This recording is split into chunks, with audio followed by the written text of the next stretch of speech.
Well, Philip, did you learn something watching that? I don't think you don't have your mic on yet. You turn your mic on. There we go. Yeah, I actually did learn a little bit while I was preparing it. I learned that not everything I know do I always implement.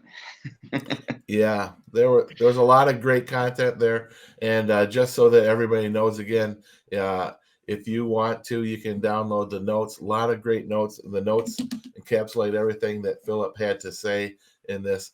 We're not going to take too much longer, but we have a couple of questions that we wanted to ask. Hey, first one, Philip, what if that kid is your own kid? What do you suggest with that? Doing with that kid? Let's maybe take like a younger kid, and then maybe a preschool kid, and then an elementary kid. I've got the same answer for both because it was my kid. Okay. In class, it's exactly the same as you would do with every other child, but you can give them a deferred or delayed consequence later. That you can say, "We will talk about your consequence when we get home." And when I was talking about deferred consequences, that's actually most helpful with your own kids. And maybe add, if you want to make that talk easier on yourself, you might want to change direction now. Yes. So I would address it, but you do want to make sure that in front of the other kids, you don't discipline your child differently than the rest of the room. Even if that child needs exceptional attention, you want to make sure that it's the same attention you get of any special needs kids. Otherwise, the room feels like everything's unfair, and observers might not know that they're your child and you have permission to spank them or whatever it is that you do. But if you're treating that kid differently, people notice. And so deferred consequence is the best solution. So, hey, a question, and I know one of the things that I made it a practice that I think deferred consequences are great. One thing I didn't do is in the classroom is to spank my own child. That's one thing that you don't want to do, even though that they probably may deserve it. Don't do that, but especially in front of you other generally kids. you don't want to discipline your own child as a parent when you're sitting in the role of the teacher. Yeah. So that type of discipline, you want to discipline as a teacher rather than a parent in those scenarios. I get that. Another question, or let the other teachers deal with it, or let the other teachers deal with it. Yeah. Another question that I had to do. Oh, actually, I have one from Adair here, and I'm going to put that up here. Let's see. This is the one I wanted to ask. Do you only recommend adults for one-on-one, or can a teenager be that person as well? Especially like when you're dealing with maybe a special needs child or something like that. What are your thoughts on that? Yeah. A teenager can be that person and be the one-on-one as long as they're not the only teacher. As long as there's other adults in the room. In fact, I've known of other children's pastors who have even used older kids within the class to sit and be that kid's friend and buddy and helper. And it's just a body that can manage that child and give them attention so that the lead teacher doesn't have to stop everything to address every problem. And sometimes that's just, that's an older responsible kid who pays attention. Can you just sit next to her? If she has difficulty listening, just remind her of our rule, And it doesn't have to be formal. It can just be casual in some circumstances. I mean, if there's a severe special need that requires some skill and patience to deal with, yeah, it should probably be an older teenager or a responsible adult. But really, it's anybody who can sit and help that kid keep their focus ahead. And if that's just the goody two-shoes kids that, that obey the rules, that's fine. They might make a friend. As long as there's other adults in the room. That's great. One of the things that I've seen in the last, actually, it's been the last 10 years that has been really welcomed by me. My background is in special education. And one of the things that sometimes as teachers, we think that every child needs to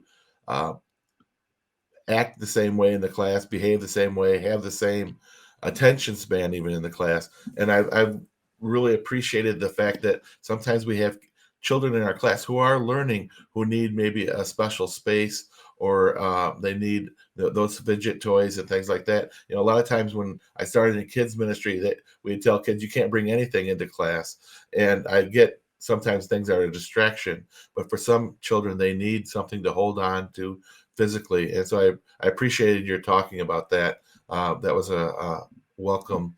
I've seen it happening in a number of classrooms, and welcome that. And that may be new to some people. You want to expound on that a little bit? Sure. Some kids, I'm one of them, need something to do in order to focus their attention. I'll draw and doodle in the middle of staff meeting with my boss and fellow pastors. I'll just be doodling on my notebook or fidgeting with a card or a coin or something underneath the table, just because I have difficulty focusing if I'm not doing something. So kids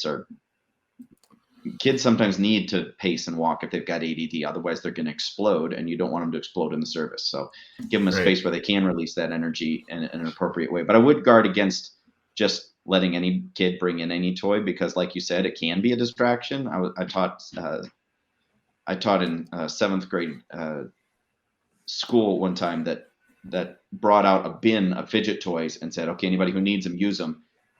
Oh my goodness, was that a terrible idea? They all just started playing with their toys, and none of them listened to a word we said. So it's only the kids that need them. It's like, oh, if you were using that to focus your attention, I would love for you to keep it.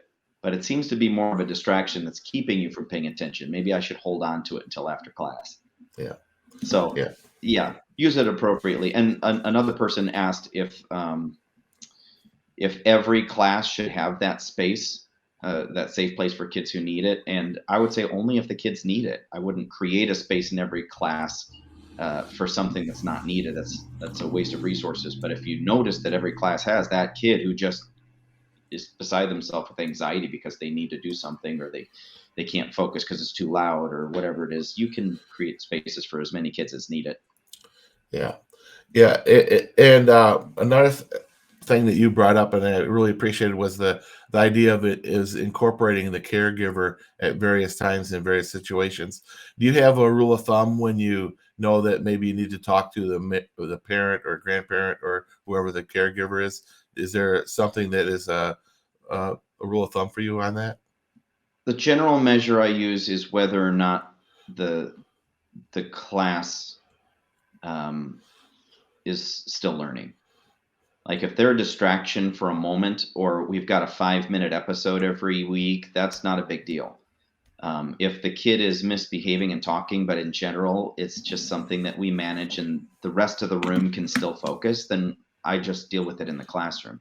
If it gets to the point where we can't have class because so-and-so is screaming, or we can't have class because they keep running on stage and taking the microphone, or we can't have class because he's hitting people and we don't have enough teachers to stop him from hitting people, that's when it's like, okay, the class has stopped.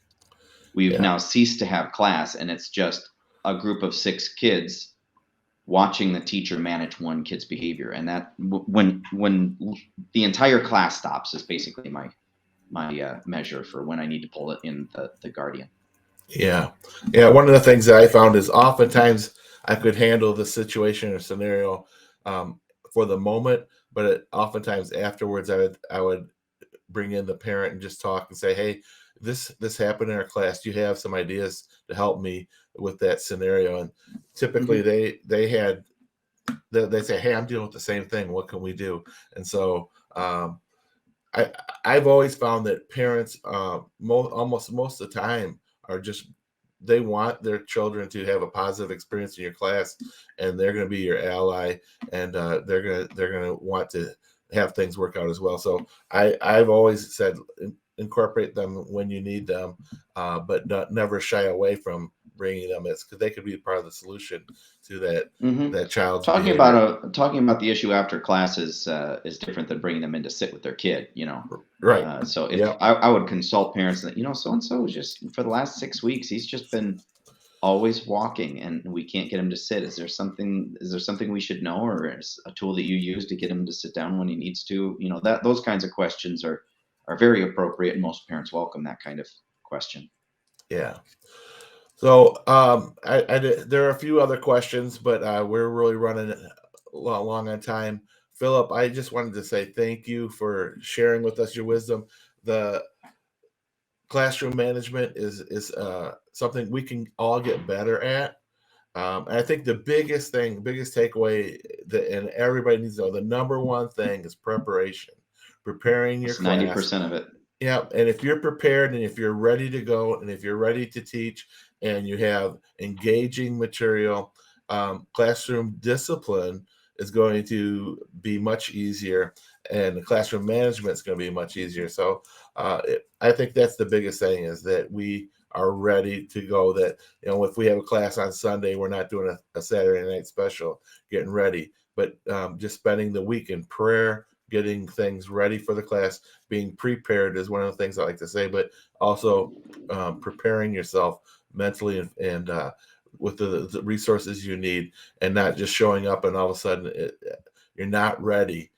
Those kids are going to they're going to be ready for you. You better be ready for them. Yeah, someone, I think it was Adair, who asked in the comments how to create a dynamic service. And anything that's visual participatory. You don't have to be a performer to hold toys. You don't have to be a performer. You don't have to do puppets and magic tricks. Just ask the kids to act out the Bible story. Ask them to do something. Give them something to look at. And so if your curriculum doesn't already have something like that included, just ask yourself, what are the kids going to be seeing today? What are they going to be doing today? Yeah. Spend just as much time on that as what will they be hearing. Yeah, and the other thing too is to just be mindful that at different age groups and age levels, there's different expectations of their attention span and what they Yeah, can that's something I endure. did not address. I probably Yeah. should have addressed that. Let's address it now, just in a Okay. 60-second Yeah. synopsis. Yeah. Yeah. Kids have a 5-minute or less attention span. Whatever research you've heard in the past that allowed them 10 minutes is not true anymore. They cannot listen for more than 5 minutes. So if what you're doing doesn't change every 5 minutes, now that could just be your tone of voice changes, or you pick up a different object, or the story takes a turn where now we're all acting it out, or let's try some hand motions. Would you do this to the verse? Whatever it is, something in the environment or the pace has to change every 5 minutes, or they're just going to get lost and bored. Wonderful. Yeah. So yeah, pay attention to that, because if they're fidgeting and they're going to give you signals that it's time to change, and so just be watching them, because they're going to tell you that it's getting too long in a certain way, and you'll condition yourself to be a better teacher by watching your kids and seeing how they respond to you. So, Yeah, the Philip, best litmus test is the heads. If the heads are moving, you need to change something, or else you're going to lose them. If the heads are still, they're obviously engaged in whatever's happening. So watch out at the head. If you see a bunch of bobbleheads, quit. Go on to the next thing.